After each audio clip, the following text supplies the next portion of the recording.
यहां पहले के मुकाबले अब ज्यादा इन्वेस्टमेंट आ रहा है और इस ज्यादा इन्वेस्टमेंट का फायदा तेलंगाना के युवाओं को हो रहा है, उसे नौकरी मिल रही है।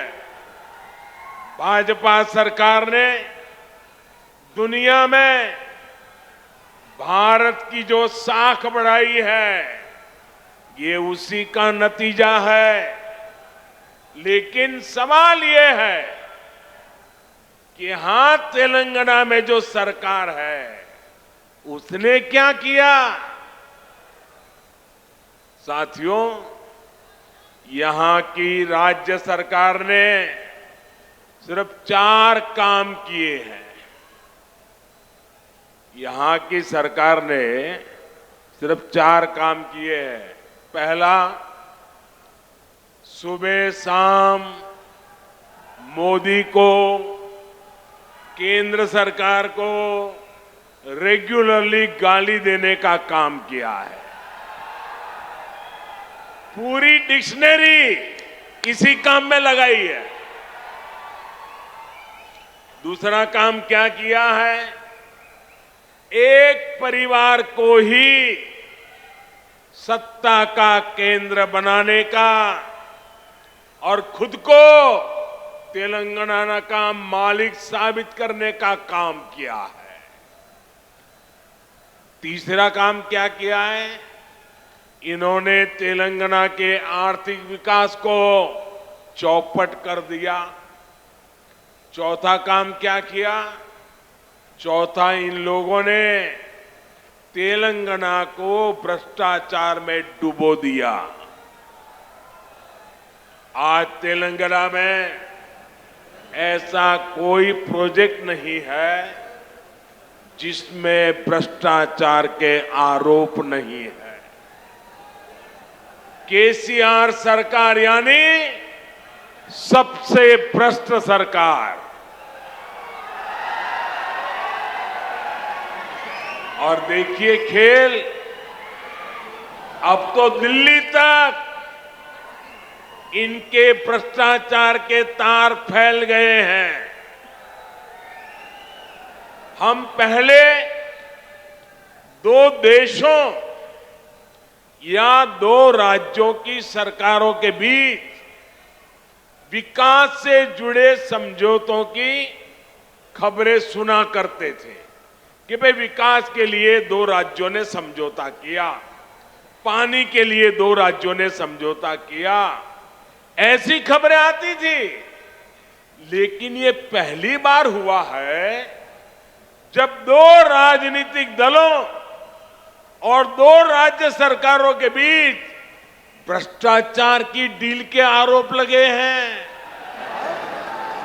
ये दुर्भाग्य है कि जिस तेलंगाना के लिए जनता ने इतना संघर्ष किया, इतने बलिदान दिए, उस जनता को ऐसे दिन देखने की नौबत आई है।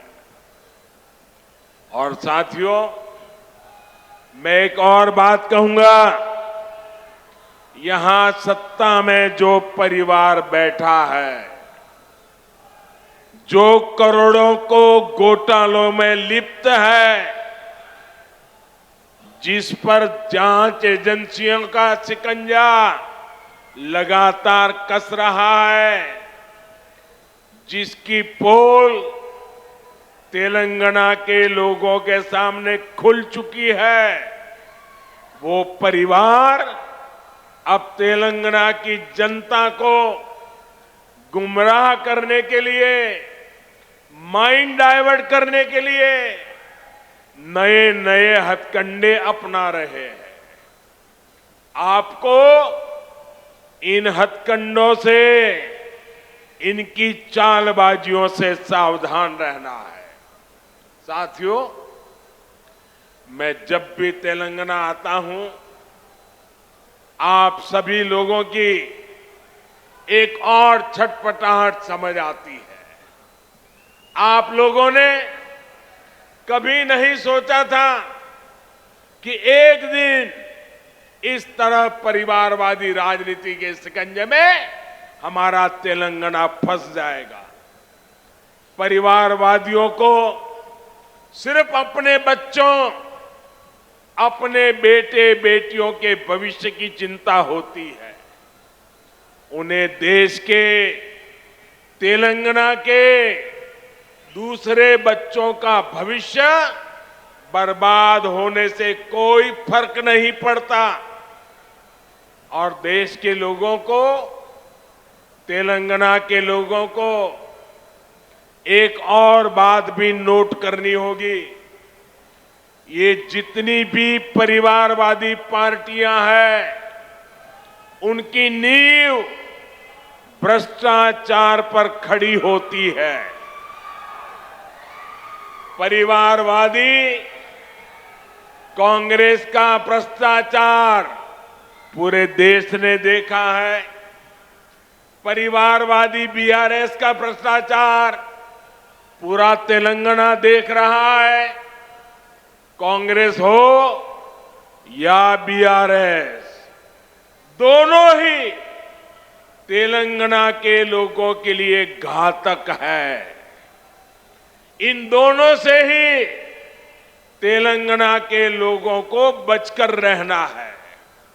साथियों, किसी भी जनप्रतिनिधि के लिए सबसे बड़ा पाप होता है अपनी जनता का भरोसा तोड़ना। और यहां की राज्य सरकार ने तेलंगाना के लोगों का भरोसा चकनाचूर करने का पाप किया है।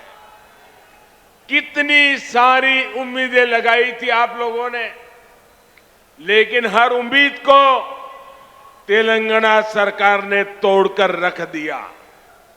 यहां की सरकार अच्छी तरह जानती है कि पिछले 9 साल में उसने तेलंगाना के लोगों को सिर्फ और सिर्फ धोखा दिया है। उसने राज्य में एक के बाद एक भर्ती घोटाले करके यहां के युवाओं के साथ विश्वासघात किया है। तेलंगाना आंदोलनों के वो दिन मैं कभी भूल नहीं सकता। कितनी बड़ी बड़ी बातें कही गई थी कि हम यहां लाखों भर्तियां करेंगे, युवाओं को सरकारी नौकरी देंगे, लेकिन आपको इन लोगों ने सिर्फ और सिर्फ झूठ ही दिया है।